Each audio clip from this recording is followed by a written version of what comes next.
رکھتے ہو، اور ہم تمہیں بتاتے ہیں حدیث کی فقاہت کیا ہے، حدیث کی سمجھدانی کیا ہے، اور کسی نے کچھ درایت اور فقہ پتہ نہیں کیا کیا نام نکالے۔ المہم اس طرح سے میرے عزیز حدیثوں کی سندوں کو القاء اور کشف اور ان تمام سب چیزوں کے اوپر غلبہ دیا گیا۔ میں آپ کو بتاؤں، چنانچہ میرے سامنے اور موجودہ دور میں نمونہ میں آپ کو بتلاؤں کہ کس طرح سے متنفر کیا گیا ہے امت کو سندوں اور محدثین کی خدمات سے۔ دیکھو یہ میرے متنفر کیا گیا ہے علوم حدیث سے، اسناد سے متنفر کیا گیا ہے۔ اور میں نہیں کہتا کہ حضرت زکریا صاحب جو اپنے آپ کو شیخ الحدیث لکھ رہے ہیں اور یہ فضائل اعمال جو اتنی موٹی کتاب انہوں نے اپنی بے دماغی کے ایام میں ترتیب دی تھی، اس کتاب کے اندر یہ ان کی نیت کیا ہو اللہ ہی بہتر جانے، لیکن انہوں نے کتاب کے اندر جو واقعہ درج کیا ہے اس سے تو ہمیں یہی پتہ چلتا ہے کہ صوفیوں کے نقش قدم پہ چلتے ہوئے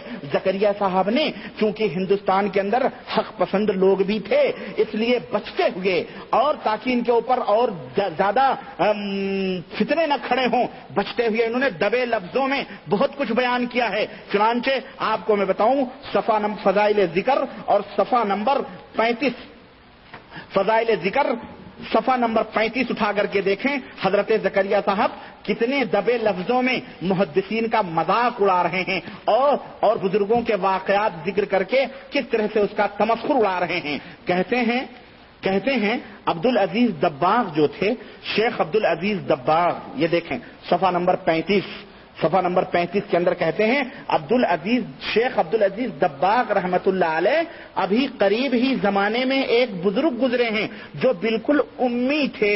امی کس کو کہتے ہیں؟ ان پڑھ۔ ابھی گزرا ہے نا کہ مرید کو جو صوفی ہو اسے نہ پڑھنا چاہیے نہ لکھنا چاہیے، ہے نا۔ ابھی بزرگوں کا، ان کے صوفیوں کے مہنتوں کا، سادھوؤں اور سنتوں کا اور بڑے بڑے لیڈروں کا بھی فیصلہ گزرا ہے، کیا ہو وہ دور رہے۔ اسی طرح سے عبدالعزیز دباغ جو ہے امی تھے، امی مطلب ان پڑھ تھے، جاہل تھے، ہاں۔ مگر قرآن شریف کی آیت سنیں، حدیث قدسی، حدیث نبوی اور موضوع حدیث کو علیحدہ بتا دیتے تھے اور کہتے تھے کہ متکلم کی زبان سے جب لفظ نکلتے ہیں تو ان الفاظ کے نور سے معلوم ہو جاتا ہے کہ کس کا کلام ہے، کہ اللہ پاک کے کلام کا نور علیحدہ ہے اور حضور صلی اللہ علیہ وسلم کے کلام کا نور دوسرا ہے، اور دوسرے کلاموں میں دونوں نور نہیں ہوتے۔ یہی ہے کشف۔ یہ کیا ہے؟ سند کے اوپر غلبہ دے رہے ہیں حضرت محدث صاحب۔ اب یہ عبدالعزیز دباغ کون ہے نا یار؟ اچانک میرے ذہن میں بات آئی، اتفاق سے وہ کتاب بھی میرے پاس موجود ہے، عبدالعزیز دباغ۔ میں نے نشان لگائے ہوں گے، میں آپ کو بتاؤں، ایک سیکنڈ میں آپ کا لوں گا، اللہ یا اللہ میری مدد فرما۔ عبدالعزیز دباغ جو ہے نا، کہاں ہیں؟ میں نے لگایا ہے،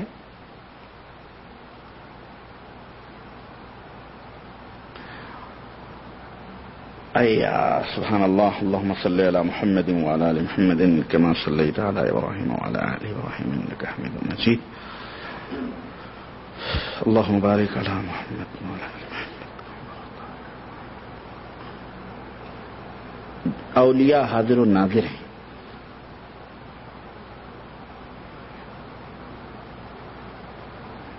ایک دیکھیں، ہم نے آپ کو وہ واقعہ بتایا ہے بہرحال، لیکن پھر بھی میں آپ کو ایک جلد نمبر 1 صفحہ نمبر 119، ہاں صفحہ نمبر 119 اللہ کرے مل جائے، وہی ہوں 17-18-19۔ عبدالعزیز دباغ جو تھے، آپ کو میں نے واقعہ بتایا ہے، یہ عبدالعزیز دباغ جو ہے نا، یہ وہی ہیں۔ کون؟ کیا یاد ہے آپ کو؟ بتاؤ بھائی، یہی ہے بھائی جو عبدالعزیز دباغ، ہاں وہ 2 بیویوں والا قصہ جو جناب علی ہے نا مریدوں کے، ہاں یار یہ تو یہی ہے، جلد نمبر 2 صفحہ نمبر 51، جلد نمبر 2 اور صفحہ نمبر 51 ہاں دیکھو یہ ہیں سیدی احمد، ہاں یہ دیکھیں حضرت مجدد دین ملت نے بڑی مشکل پڑ دی ہے، کبھی کبھی لکھا ہوں میں، لیکن میں عبدالعزیز دباغ کا نام ڈھونڈ رہا تھا لیکن وہاں نہیں تھا. یہ دیکھیں کہتے ہیں حافظ الحدیث سیدی احمد سجل ماسی کہیں تشریف لے جاتے تھے، راہ میں اتفاقاً آپ کی نظر ایک نہایت حسینہ پر پڑ گئی. یہ نظر اول تھی، بلا قصد تھی، دوبارہ پھر آپ کی نظر اٹھ گئی. اب دیکھا کہ پہلو میں حضرت سیدی غوث الوقت عبدالعزیز دباغ رضی اللہ تعالی عنہ آپ کے پیر و مرشد تشریف فرما ہے. اچانک ریموٹ کنٹرول سے پہنچ گئے کہ مرید میرا کہیں تاکہ جھانکی آنکھ لڑانے کا فریضہ انجام دے رہا ہے، کسی حسینہ کے اوپر اب لٹ مرا ہے. حضرت عبدالعزیز دباغ پہنچ گئے جناب علی. سیدی عبدالعزیز دباغ جو امی تھے، زکریا صاحب لکھ رہے ہیں کہ یہی سید العبد عبدالعزیز دباغ کون ہے؟ دیکھیں ایک دیوبند ہے، ایک طرف بریلی ہے، دونوں شہر ہیں اور دونوں فرقہ حنفی، دونوں کے ماننے والے ایک. میں آپ کو بتاؤں تاریخ تو میں نے بتائی ہے آپ کو، یہ تو 100 سال 150 سال کی پیداوار لوگ ہیں، ورنہ اس سے پہلے نہ کوئی دیوبندی تھا، نہ کوئی بریلوی، نہ کوئی رضا خانی، نہ کوئی قاسمی، نہ کوئی نانوتوی.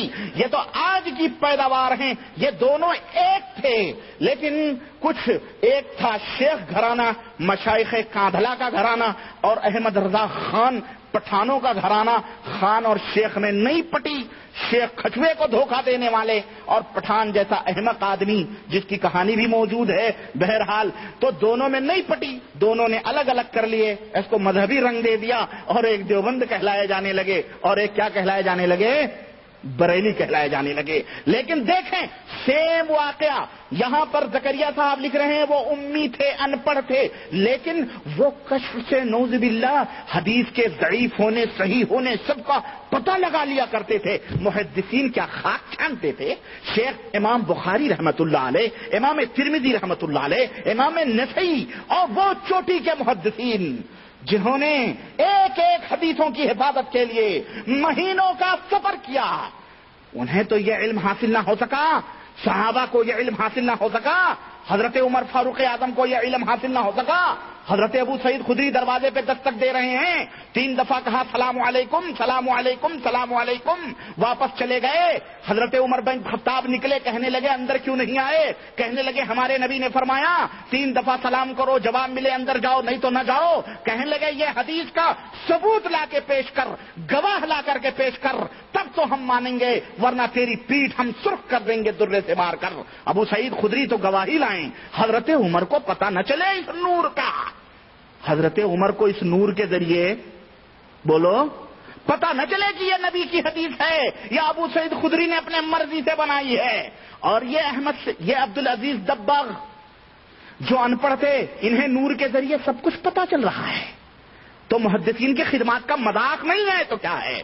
اور سنو یہ دیکھو وہی عبدالعزیز دباغ، احمد رضا خان مجدد دین بدعت ہے نا، فاضل بریلوی اعلی حضرت نے اس کتاب کے صفحہ نمبر 51 ملفوظات حصہ 2 کے اندر نوٹ کیا ہے. کہتے ہیں کہ جب احمد سجل ماسی کی نظر حسینہ پہ پڑی تو ایک دفعہ معاف تھی، دوسری دفعہ بھی پڑ گئی. اب دیکھا کہ پہلو میں حضرت سیدی غوث الوقت عبدالعزیز دباغ رضی اللہ تعالی عنہ آپ کے پیر و مرشد تشریف فرما ہیں اور فرماتے ہیں احمد عالم ہو کر عالم ہو کر انہی سیدی احمد سجل ماسی کی 2 بیویاں تھیں. اب دیکھو یہ سیدی عبدالعزیز دباغ معراج ربانی کی زبان نہیں، نہ ان کے باپ کی زبان ہے، یہ تمہاری کتاب بولتی ہے، تمہاری کتاب سنو اور مجھے الزام نہ دینا، تمہاری محفل سنوارتا ہوں، زبان میری ہے رات تمہاری ہے. ہاں تمہاری کتابیں ہیں.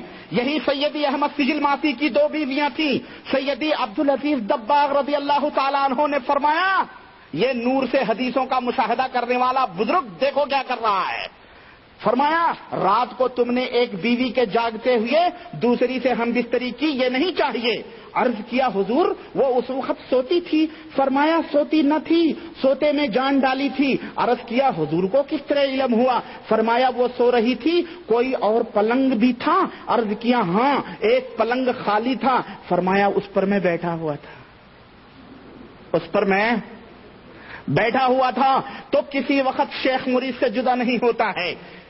مجھے انصاف دو بزرگوں، مسلمانوں، مجھے انصاف سے بتاؤ، یہ بھی حنفی مولوی مجدد دین و ملت، اور یہ بھی